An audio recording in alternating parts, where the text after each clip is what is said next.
Selamat pagi, siang, sore, ataupun malam. Salam sejahtera untuk kita semua. Pada kesempatan kali ini, saya akan mencoba mempresentasikan proposal proyek perangkat lunak Sistem Informasi Pariwisata Kota Yogyakarta. Proposal ini disusun oleh kami berempat, dan saya Dimas Wahyu Damarjati, NIM A11 2018 10871 dari kelas PPL A11 4604 SC. Program Studi Teknik Informatika Fakultas Ilmu Komputer Universitas Dian Nuswantoro Semarang. Masuk ke yang pertama adalah pembahasan mengenai latar belakang. Pada era digital seperti saat ini, perkembangan teknologi informasi mudah kita mudah untuk mendapatkan sebuah informasi yang relevan. Media informasi juga bisa dijadikan sebagai media promosi, khususnya dalam bidang pariwisata. Seperti kita tahu, bahwa pariwisata merupakan sektor yang cukup potensial yang digunakan sebagai salah satu sumber pendapatan daerah. Selain dapat memberikan keuntungan bagi tempat wisata tersendiri, juga dapat memberikan keuntungan pada infrastruktur yang menjadi pendukungnya, seperti rumah makan, tempat penginapan, sentra industri, serta pusat oleh-oleh dan sebagainya. Untuk itu, dengan adanya pembuatan sistem informasi ini, diharapkan wisatawan yang akan atau sedang berkunjung ke kota Yogyakarta ini menjadi lebih mudah mendapatkan informasi dan dapat menambah minat wisatawan untuk mengunjungi kota Yogyakarta. Pembahasan yang kedua adalah ruang lingkup proyek. Adapun ruang lingkup proyek dari Sistem Informasi Pariwisata Kota Jogja diantaranya adalah pengambilan data pariwisata di Jogja yang dilakukan dengan cara mencari referensi dari berbagai sumber. Lalu, pemakaian aplikasi dengan menggunakan website yang membutuhkan koneksi jaringan internet. Pembahasan yang ketiga, tujuan proyek. Tujuan dari suatu pengajuan proyek ini adalah sebagai berikut. Pertama, yaitu mempermudah masyarakat dalam mendapatkan informasi tentang pariwisata, khususnya pada kota Yogyakarta. Yang kedua, dapat mempermudah dinas pariwisata dalam pendataan dan juga pengolahan tempat-tempat pariwisata. Lalu yang ketiga, diharapkan dapat meningkatkan sumber pendapatan daerah khususnya dalam sektor pariwisata. Pembahasan yang keempat mengenai faktor penentu keberhasilan. Dalam pengajuan proyek ini, adapun faktor-faktor pendukung keberhasilan yaitu sebagai berikut. Yang pertama, adanya sumber daya manusia yang profesional untuk pengimplementasian proyek. Yang kedua, metode yang digunakan dalam pengambilan data sudah terbukti keberhasilannya. Lalu yang terakhir, banyaknya pemakaian internet sebagai media pelaporan data dapat dilaporkan secara cepat. Pembahasan yang kelima mengenai deskripsi proyek. Dalam deskripsi proyek ini, ada metodologi dalam melakukan pengerjaannya. Yang pertama, analisa permasalahan. Permasalahan berawal dari banyaknya tempat wisata di Jogja yang kurang diketahui oleh wisatawan. Karena di daerah Jogja itu sendiri memiliki banyak tempat wisata yang indah dan mengagumkan. Biarpun tempat wisata tersebut terdapat di daerah yang terpencil. Dengan adanya sistem informasi pariwisata online ini, diharapkan dapat memudahkan pengelolaan tempat wisata yang digunakan untuk mendaftarkan serta mempromosikan tempat wisata, sehingga lebih banyak diketahui oleh wisatawan baru. Yang kedua, perancangan aplikasi.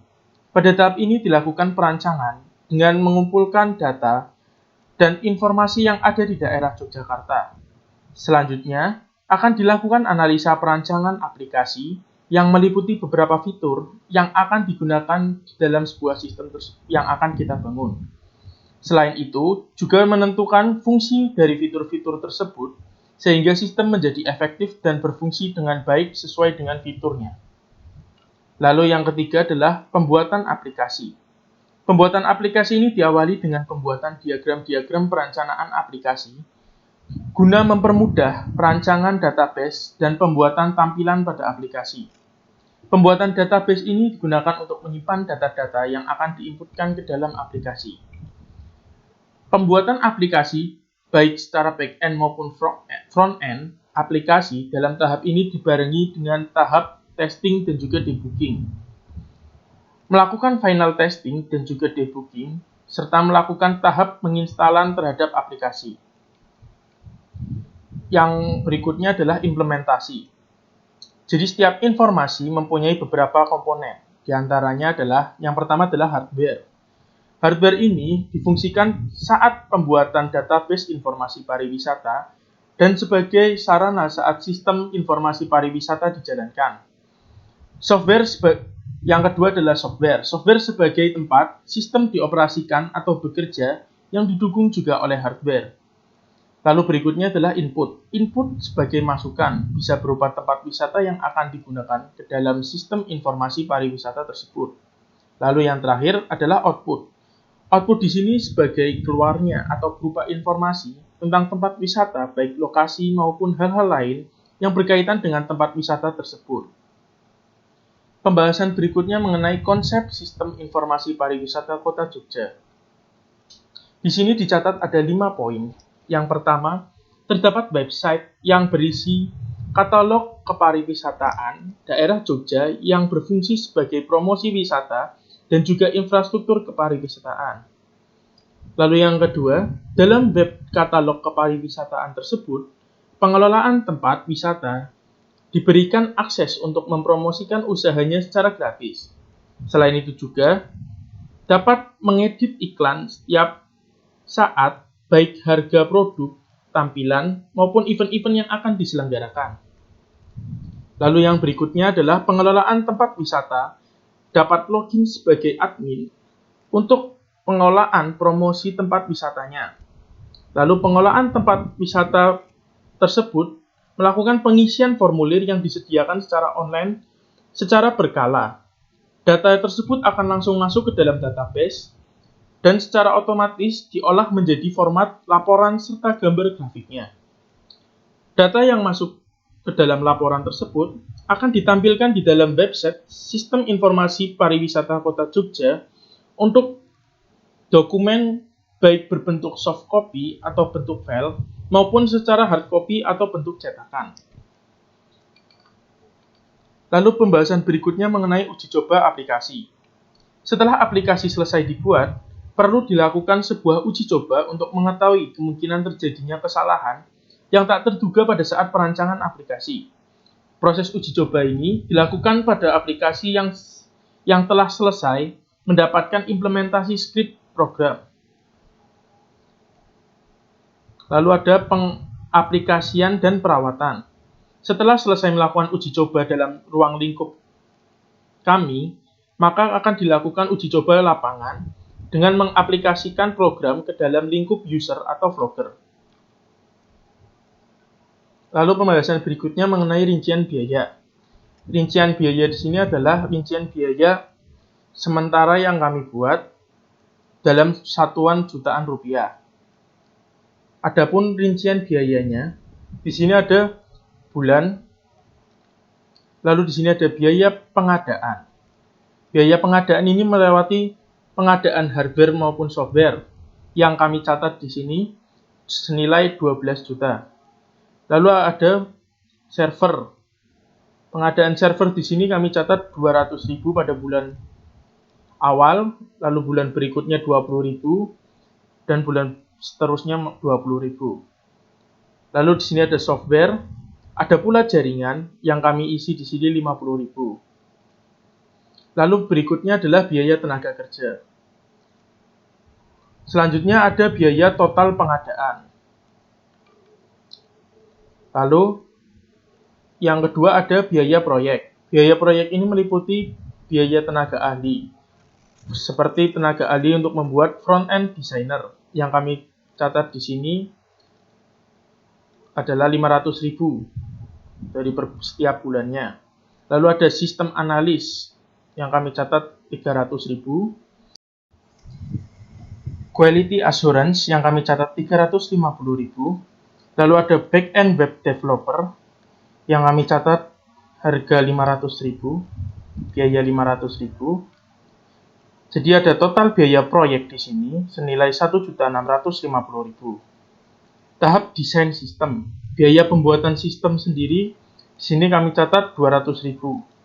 Lalu ada total biaya desain sistem sama dengan biaya pembuatan sistem yaitu 200.000. Jadi total biaya keseluruhan adalah 13.900.000 di bulan awal, lalu bulan berikutnya senilai 1.870.000. Bulan berikutnya masih sama yaitu senilai 1.870.000. Lalu pembahasan berikutnya mengenai jadwal proyek. Jadwal proyek di sini meliputi deskripsi tugas atau pengerjaan, durasi atau hari kerja, mulai dan juga selesai. Karena di sini belum ada mulai dan selesainya, maka kami tidak mencatat mulai dan selesainya. Deskripsi tugas yang pertama adalah melakukan analisa dan pengambilan data. Lalu, hal itu meliputi survei ke lapangan yang kami butuhkan mungkin kurang lebih 3 hari. Terus selanjutnya adalah mengumpulkan data kurang lebih 5 hari. Lalu, tahap perancangan dan desain sebuah sistem. Sistem tersebut pembuatan desainnya, database-nya, durasinya mungkin kurang lebih 12 hari. Pembuatan perancangan sistem kurang lebih 5 hari. Dan juga pembuatan rancangan tampilan sistem yang di sini kami kasih durasi sekitar kurang lebih 6 hari. Jadi, dalam pembuatan aplikasi ini, kira-kira kami dapat menyelesaikannya dalam waktu 90 hari. Lalu yang berikutnya adalah struktur organisasi proyek. Proyek ini kami buat berempat.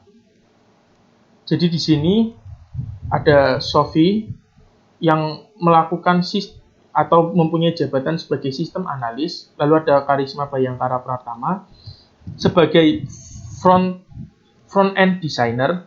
Lalu ada saya sendiri, Dimas Wahyu Damarjati, sebagai quality assurance. Dan juga ada Muhammad Rizky Ramadan sebagai back-end web developer. Lalu yang terakhir di sini adalah penutup. Mungkin demikian proposal penawaran ini kami sampaikan untuk menjadikan bahan pertimbangan dalam upaya untuk mengembangkan aplikasi sistem informasi pariwisata Kota Yogyakarta.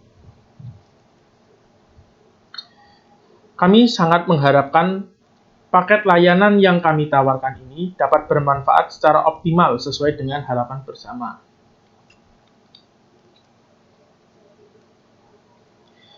Jadi mungkin seperti itu saja yang dapat saya presentasikan pada tugas proposal proyek perangkat lunak ini. Besar harapan nantinya proposal ini dapat terwujud.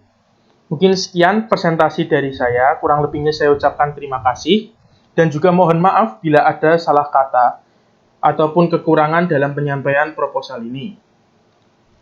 See you in the next video.